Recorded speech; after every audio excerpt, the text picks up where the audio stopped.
Você já imaginou ser apontado por armas mesmo sendo quem protege o país? No interior de Goiás, em uma estrada entre Anápolis e Goiânia, uma mulher negra dirige sozinha um carro de luxo. É fim de tarde, o céu laranja cortado pelas nuvens, pesadas. Ela volta para casa, depois de uma reunião no batalhão.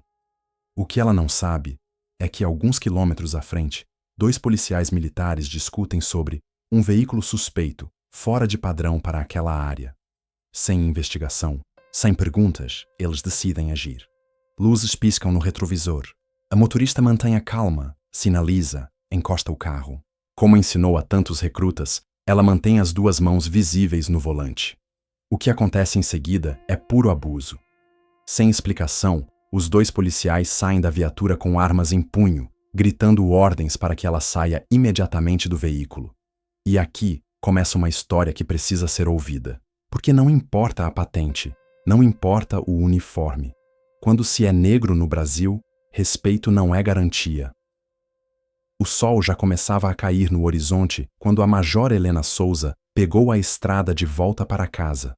Depois de horas em uma reunião estratégica no batalhão de Anápolis, o cansaço pesava nos ombros, mas a mente estava serena. Há 22 anos ela vestia a farda do Exército Brasileiro com orgulho. Sabia do valor de cada medalha, cada conquista. Sabia, acima de tudo, quem ela era. Naquela tarde, preferiu ir à paisana. Uma blusa branca de linho, calça social azul marinho, brincos discretos, cabelo preso em um coque elegante. No volante de um sedã preto, recém-adquirido depois de anos de serviço, dirigia tranquila pela rodovia J060, que liga Anápolis a Goiânia. O carro era novo, blindado. Uma das poucas vaidades que se permitia depois de tantos anos colocando a vida à disposição do país. Do outro lado da pista, dentro de uma viatura parada no acostamento, 2 policiais militares observavam o fluxo de veículos com olhares atentos, ou pelo menos diziam estar atentos. O mais velho, Cabo Valmir, olhos claros, pele branca avermelhada pelo sol, mastigava um pedaço de chiclete com desprezo, enquanto comentava com o parceiro. "Tá vendo? Aquele carro?" Apontou com o queixo na direção do sedã que se aproximava. "Estranho, hein? Carro desses, com vidro escuro rodando por aqui, aposto que é roubado." O soldado Lucas, mais jovem, cabelo loiro raspado, olhou de relance e concordou com um aceno de cabeça preguiçoso. "Vai ver, é algum malandro vindo de Goiânia. Bora parar para ver qual é a desse aí." Nenhum dos 2 sabia quem estava ao volante. Nenhum dos 2 se preocupou em checar a placa antes. Não consultaram o sistema. Não buscaram informações. Bastou a intuição, ou, na verdade, o preconceito disfarçado de zelo, para decidirem quem deveria ser investigado. A sirene da viatura ecoou na estrada vazia, piscando azul e vermelho no retrovisor de Helena. Com o reflexo automático de quem conhece bem o procedimento, ela ligou o pisca-alerta, sinalizou a saída da pista e parou o carro com calma no acostamento, mantendo as 2 mãos no volante. Helena sabia o que fazer. Já havia orientado centenas de militares em cursos de conduta em situações de abordagem. Mãos visíveis, movimentos lentos, fale apenas o necessário. Não discuta, não provoque. Ela sabia tudo isso, mas viver aquilo na pele era diferente. Os 2 policiais desceram da viatura já com as armas em punho. O Cabo Valmir foi o primeiro a avançar, dedo firme no gatilho, peito estufado, olhar duro. "Motorista, desça imediatamente do veículo, mãos na cabeça!" gritou, sem sequer dizer boa tarde, sem explicar o motivo da abordagem. Helena não se moveu de imediato. Manteve as mãos fixas no volante, como manda o protocolo, e respondeu com a voz firme, sem elevar o tom. "Boa tarde, senhores. Gostaria de saber o motivo da abordagem." O soldado Lucas, que vinha logo atrás, também com a pistola apontada, repetiu a ordem. "Eu disse para sair do carro, senhora. Desça agora com as mãos na cabeça." Helena respirou fundo. Sabia que qualquer gesto brusco poderia ser lido como ameaça. Sabia que a distância entre o que chamam de abordagem de rotina e uma tragédia podia ser de milímetros, ou de um preconceito. Estou com as mãos visíveis. Reforço minha pergunta. Qual o motivo da abordagem? Mas os policiais não estavam ali para dialogar. Pelo menos não naquele momento. O cabo Valmir, irritado pela insistência de Helena em manter o tom calmo e exigir respeito, avançou até a porta do motorista e puxou a maçaneta com força. Trancada.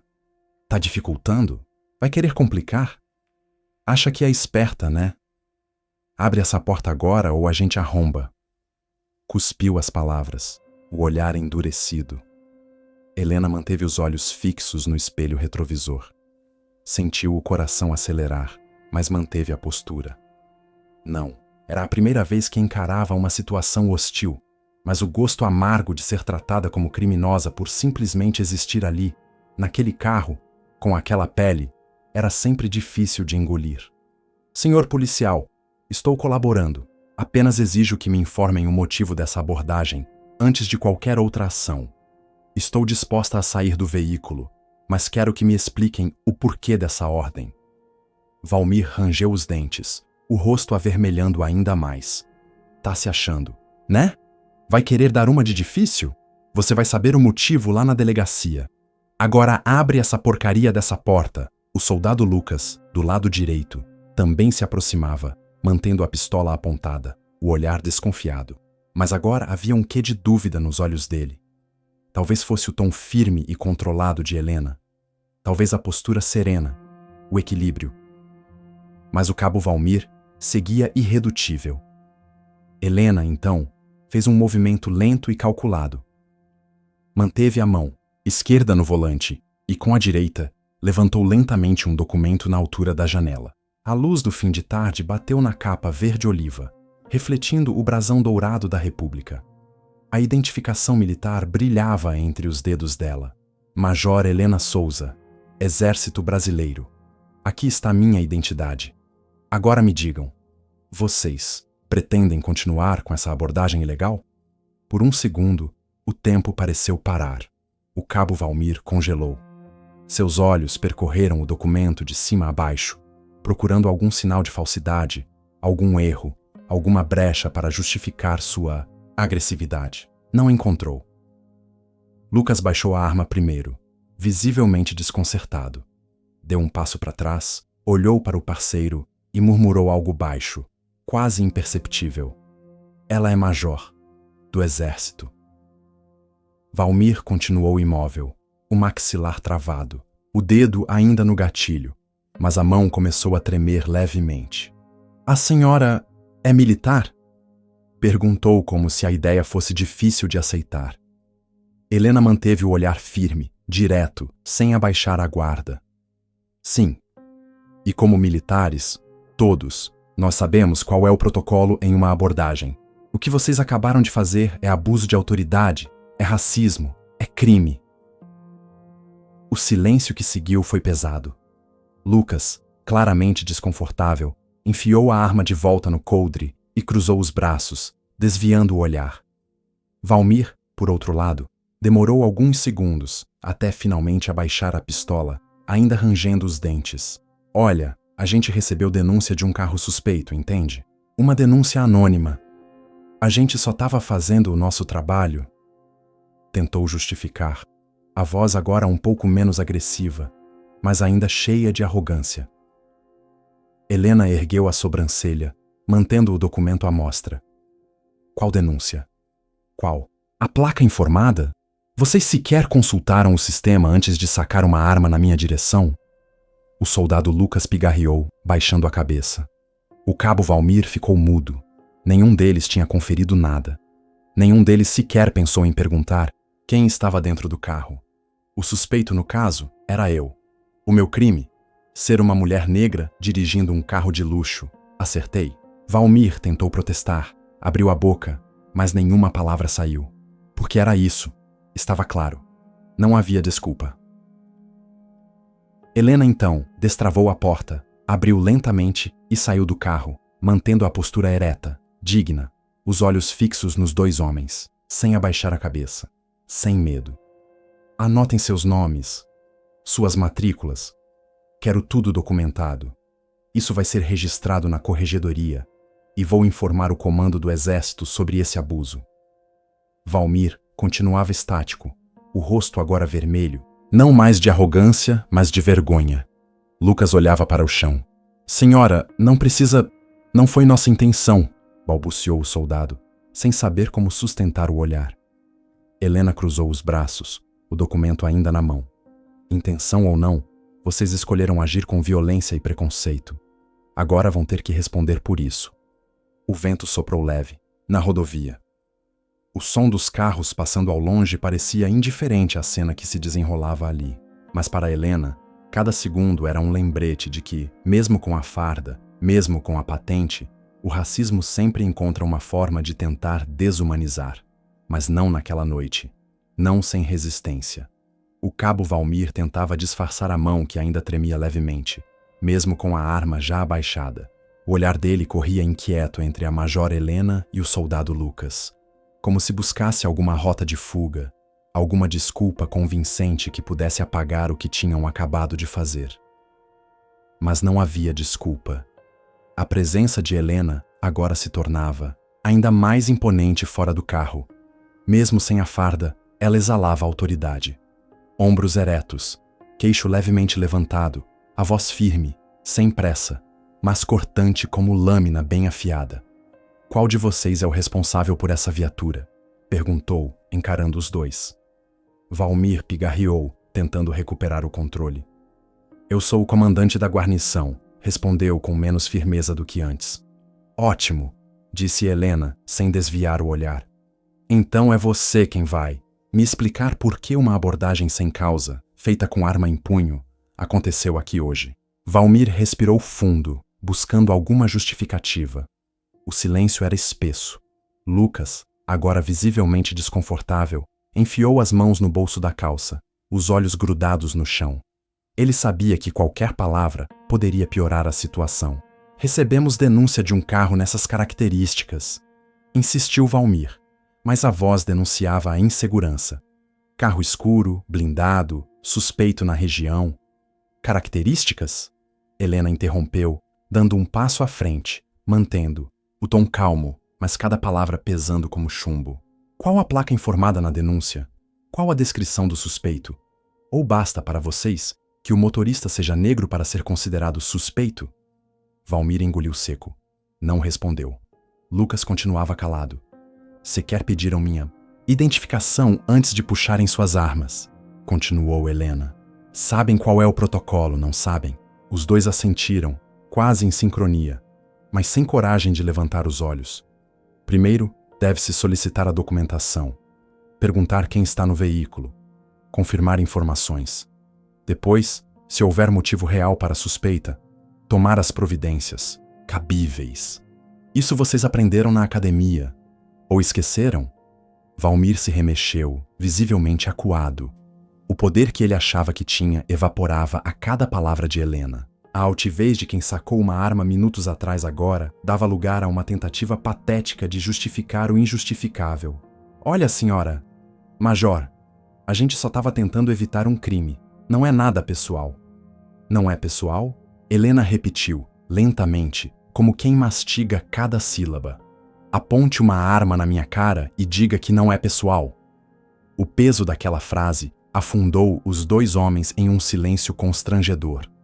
Lucas finalmente levantou o olhar, tentando uma abordagem mais conciliadora.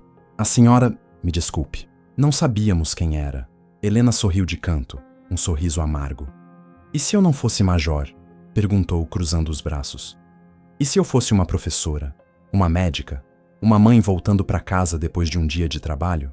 E se eu fosse apenas mais uma mulher negra nessa estrada? Valmir abaixou a cabeça. Lucas não respondeu. Sabem qual é o problema? Continuou ela, mantendo o olhar firme nos dois. É que vocês não erraram por falta de informação. Vocês escolheram agir assim. Escolheram ver perigo onde não havia. Escolheram olhar para minha cor e decidir que isso era o suficiente.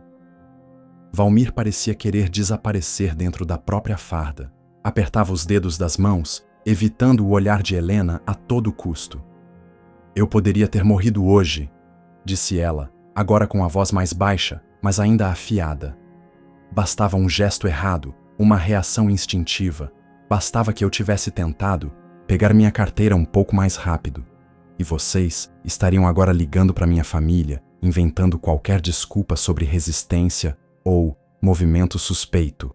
O soldado Lucas, com o rosto vermelho, balançou a cabeça devagar. A senhora tem razão, murmurou quase num sussurro. A gente falhou. Helena não afrouxou. Não, vocês não falharam. Vocês tomaram decisões conscientes e agora vão responder por elas. Ela então tirou o celular do bolso e começou a gravar. Meu nome é Major Helena Souza, do Exército Brasileiro. Estou aqui, na GO 060, entre Anápolis e Goiânia, sendo vítima de uma abordagem abusiva, sem justificativa, realizada pelo cabo Valmir e pelo soldado Lucas, ambos policiais militares. Acabo de ser ameaçada com arma em punho, sem que tenha sido apresentada qualquer explicação plausível, nem solicitado meu documento antes da violência. Os dois homens, agora totalmente desarmados, não pelas armas, mas pelo constrangimento, assistiam em silêncio. Helena continuou. Estou pedindo formalmente a identificação completa de ambos, número de matrícula, registro da viatura. Isso será levado à Corregedoria da Polícia Militar e comunicado ao comando do Exército. Valmir, com as mãos trêmulas, pegou um papel e escreveu os dados sem protestar. Aqui estão as informações, senhora, disse, tentando manter alguma dignidade, mas a voz denunciava o abalo. Helena desligou a gravação e olhou para os dois por um longo tempo. Não havia pressa. Ela queria que aquele momento pesasse. Eu poderia ter chamado o reforço do Exército, disse por fim. Poderia ter acionado a Polícia Federal, mas preferi lidar com vocês do jeito certo, sem escalar a violência, sem repetir o erro que vocês cometeram comigo. Ela então guardou o celular, pegou a identidade militar e olhou para Valmir, que agora mal conseguia sustentar o próprio peso. O que vocês fizeram aqui hoje não vai passar batido. Virou-se de volta para o carro, sem pressa, cada passo firme, controlado. Mas antes de abrir a porta, voltou-se uma última vez para os dois. Aprendam uma coisa, senhores. Respeito não é um favor, é uma obrigação. Entrou no carro, ligou o motor e seguiu em frente. O espelho retrovisor mostrava os dois policiais, parados no acostamento, pequenos, desajeitados, tentando entender como perderam o controle da situação que eles mesmos criaram. Mas Helena sabia. Aquilo não era perda de controle. Era apenas justiça começando a ser feita. A estrada já estava quase vazia. O pôr do sol tingia o céu de vermelho e dourado. Mas entre os três ali parados no acostamento, o clima era pesado, denso, impossível de ignorar. O vento levantava, pequenas nuvens de poeira na beira da pista, como se o próprio cenário estivesse testemunhando aquele abuso. Helena permaneceu sentada por alguns instantes no banco do carro, respirando fundo. O sangue ainda pulsava forte nas têmporas. Mesmo com todo o treinamento, mesmo com todos os anos de serviço, era impossível não sentir o peso daquele momento. Ela conhecia o medo estampado nos olhos de muitas pessoas abordadas pela polícia no Brasil. Já tinha visto jovens negros levados para delegacias por parecerem suspeitos. Mulheres negras sendo questionadas se trabalhavam na casa quando moravam no condomínio. Sabia o roteiro de cor, mas viver aquilo na própria pele, enquanto major do Exército, era uma outra ferida. Uma que latejava fundo. Saiu do carro novamente. O gesto foi calmo, mas os olhos estavam duros, decididos. Encarou os dois policiais que ainda estavam próximos da viatura, como dois meninos pegos em flagrante, encolhidos, esperando o sermão. Ainda não terminou, disse, a voz cortando o ar. Quero que repitam os seus nomes. Alto. Claramente. Cabo Valmir limpou a garganta, tentando recompor alguma postura, mas a vergonha transparecia em cada palavra. Cabo Valmir Rodrigues da Silva. Matrícula 2754111. O soldado Lucas, com a voz mais baixa. Soldado Lucas Pereira Ramos. Matrícula 328877. Helena confirmou as anotações no papel, tirou uma foto com o celular da folha da viatura e dos 2 homens ali parados. E agora vocês vão me explicar qual o procedimento que usaram para decidir me abordar com armas em punho, sem sequer pedirem meus documentos. Valmir desviou o olhar para a pista, evitando a pergunta. A senhora sabe como é. A gente tem que agir rápido. Às vezes é questão de segundos para evitar um crime. Balbuciou, sem convicção. Helena deu um passo à frente, o rosto sério. Questão de segundos? Ou questão de preconceito? Porque se fosse um homem branco dirigindo esse carro, usando essas roupas, você acha que teria sacado sua arma? Assim, sem pensar, o silêncio respondeu por eles. Lucas mordeu o lábio inferior, os olhos marejando. Talvez pela vergonha, talvez por alguma pontinha de consciência que começava a nascer. Helena continuou. O que vocês fizeram hoje comigo? Não é excesso de zelo, é abuso de autoridade, é racismo. E pior, é um desserviço ao uniforme que vestem. Valmir finalmente tentou se justificar. A senhora não entende a pressão que é trabalhar aqui. Recebemos denúncias, temos que agir. Se fosse bandido de verdade e a gente deixasse passar, quem ia pagar a conta depois? Helena ergueu a mão, cortando a fala dele no meio. Não me venha com essa desculpa, cabo.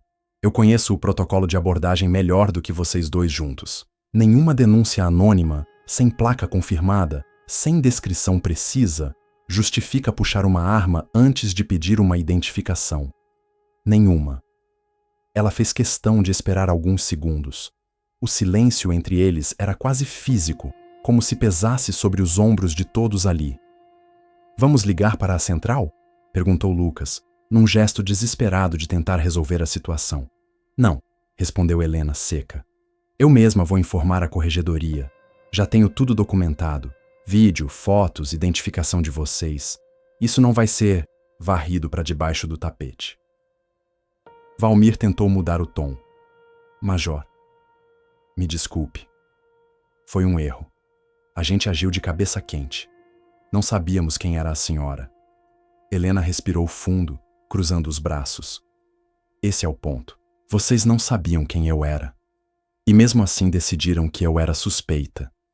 Não porque eu fiz algo errado, não porque tinham uma denúncia fundamentada, mas porque a única coisa que vocês enxergaram foi uma mulher negra dirigindo um carro de luxo. Lucas abaixou a cabeça, a vergonha pesando mais a cada palavra. E se eu não tivesse essa identidade? Helena continuou. Se eu fosse uma das milhares de mulheres negras que vivem nesse país, sem uma patente para me proteger, onde eu estaria agora? Algemada? No chão? Morta? A última palavra ecoou entre eles. Morta. Não era exagero. Não, era drama. Era realidade. Helena sabia. Os 2 policiais sabiam. Todo mundo sabia. Esse país está cheio de mães que enterraram seus filhos por muito menos do que eu vivi aqui hoje, disse ela, a voz mais baixa, mas firme. E vocês ajudam a manter essa máquina funcionando. Valmir tentava conter o desconforto, mas a armadura da arrogância já tinha desmoronado. Não havia mais como esconder o rosto. Helena puxou o celular, abriu a câmera, apontou para o rosto de Valmir. Quero que diga, olhando para cá, qual foi a justificativa oficial para puxar uma arma na minha direção? O cabo desviou o rosto, levantando a mão. Não vou responder gravando. Tem medo de dizer em voz alta o que acabou de fazer? Rebateu Helena, sem baixar a câmera. Ele não respondeu. Helena suspirou, baixou o telefone. Sabem por que estou fazendo tudo isso? Porque estou cansada de ver gente como vocês saindo ilesa de situações como essa. De ver policiais escondendo abusos atrás de desculpas esfarrapadas. De ver vidas negras sendo tratadas como descartáveis. Hoje vocês erraram a mão na escolha da vítima. Eu sei meus direitos. Tenho meios de me defender. Mas e os outros? A pergunta ficou no ar, como uma bofetada. Ela então se virou e entrou, no carro. Fechou a porta com calma, ligou o motor. Mas antes de sair, olhou mais uma vez para os 2 homens pelo vidro aberto. Vocês cometeram um crime, e agora vão ter que lidar com as consequências. Pisou no acelerador e deixou a poeira para trás, mas sabia que aquela história estava longe de terminar ali. Helena dirigiu em silêncio pelos últimos quilômetros até chegar em casa. O caminho, tão conhecido, parecia estranho naquela noite. Cada árvore na beira da estrada, cada placa, cada curva, tudo carregava o peso do que poderia ter acontecido. Ela estacionou o carro na garagem e, por alguns minutos, permaneceu sentada, respirando, fundo, os olhos fixos no vazio à sua frente. Não chorou. Não gritou. Mas sentia o corpo todo tensionado, como se cada músculo estivesse pronto para a guerra. Não a guerra do campo de batalha, mas aquela travada todos os dias na pele, na carne, no olhar dos outros. Subiu as escadas, entrou na sala, largou a bolsa sobre a mesa. Foi até a cozinha, encheu um copo d'água e bebeu devagar, tentando desacelerar o coração. Depois, sentou-se diante do notebook, abriu uma nova página de relatório e começou a escrever. Cada detalhe, cada palavra dita, cada olhar de desprezo, cada dedo no gatilho. Helena sabia que a memória é traiçoeira. Sabia que, no dia seguinte, os 2 policiais poderiam tentar mudar a história, dizer que ela reagiu mal, que se recusou a colaborar, que parecia nervosa. Por isso, anotou tudo enquanto ainda estava fresco, vivo na mente. Entre uma linha e outra, levantava-se, caminhava pela casa, olhava pela janela. A raiva vinha em ondas, mas ela não deixava que explodisse. Canalizava cada gota de indignação para aquelas palavras digitadas com precisão. No fim da noite, o documento estava pronto, salvo em 2 pendrives, um backup na nuvem, fotos anexadas, o vídeo gravado, seguro. No dia seguinte, vestiu a farda que, por mais contraditório que fosse, ainda era uma das únicas barreiras entre ela e a bala, entre ela e a cova rasa onde tantos foram jogados sem direito de defesa. Chegou cedo ao quartel. Pediu uma reunião formal com o superior imediato. Entregou o relatório. Fez questão de olhar nos olhos de quem o recebia. Isso não pode ser tratado como mais um incidente qualquer, disse firme. Isso é uma denúncia de racismo, abuso de autoridade e tentativa de homicídio. Do outro lado da mesa, o comandante, um coronel grisalho, olhou o documento com atenção. O rosto dele fechou. Leu em silêncio por alguns minutos, depois levantou, os olhos para Helena. Major Souza, tem certeza de que deseja levar isso adiante? Perguntou, com uma cautela quase paternal. Tenho, respondeu, sem hesitar. E o senhor deveria ter também. Porque se pode acontecer comigo, pode acontecer com qualquer um. O comandante assentiu, sério. Prometeu encaminhar a denúncia para a Corregedoria da Polícia Militar e também para os canais jurídicos internos do Exército. Mas Helena sabia que só isso não bastava. À tarde, foi pessoalmente até a Corregedoria da PM. Formalizou a queixa. Protocolou tudo. Pediu que o caso fosse acompanhado de perto. Do outro lado do balcão, o escrivão tentava manter a postura, mas não disfarçava o desconforto de ver uma major do Exército relatando um abuso policial cometido por colegas de farda. Helena percebeu. Sempre percebia. O problema é o sistema, pensou. E o sistema protege os seus. Mas hoje eles vão me ouvir. Nos dias seguintes, fez questão de informar a Ouvidoria de Direitos Humanos. Entrou em contato com a Defensoria Pública, registrou, boletim de ocorrência também como cidadã civil, além da via militar. Ela sabia que a batalha seria longa. Sabia que o processo podia ser abafado, arquivado, esquecido, mas Helena não estava disposta a permitir isso. Algumas semanas depois, a história começou a circular entre os corredores da PM. O caso chegou ao conhecimento de outras unidades. Oficiais comentavam, cochichavam. A pressão começou a crescer. Para mais, policiais envolvidos, Valmir e Lucas, foram chamados a depor. A versão deles não resistiu às imagens, às gravações, a calma absoluta de Helena nas provas apresentadas. O caso virou tema de conversa em grupos de militares, de advogados, de ativistas. O nome de Helena circulava em rodas de debate, mas ela não buscava palco. O que queria era simples: justiça e mudança. Em uma das reuniões com a corregedoria, ouviu de um oficial: "A senhora está comprando uma briga grande. Tem certeza de que vale a pena?" Helena ergueu o olhar, serena. Não sou eu que estou comprando briga. Eles é que cruzaram a linha. Eu só estou fazendo o que é certo. Naquela noite, de volta para casa, sentou-se na varanda, olhando o céu, escuro pontilhado de estrelas. O vento batia suave, e ela pensava nos nomes que não tiveram chance de contar suas histórias, nos rostos que nunca puderam erguer um documento e dizer: eu sou alguém. Pensou em Marielle, pensou em Cláudia, pensou em Amarildo, pensou em tantos outros, e soube que aquele relatório, aquele gesto de denúncia, não era apenas por ela, era por todos. E você? O que faria no lugar dela? Ficaria em silêncio? Aceitaria o pedido de desculpas barato? Ou exigiria respeito? Se essa história mexeu com você, inscreva-se no canal, compartilhe esse vídeo, ajude a espalhar essa denúncia, porque o silêncio alimenta a impunidade e mais vozes precisam ser ouvidas.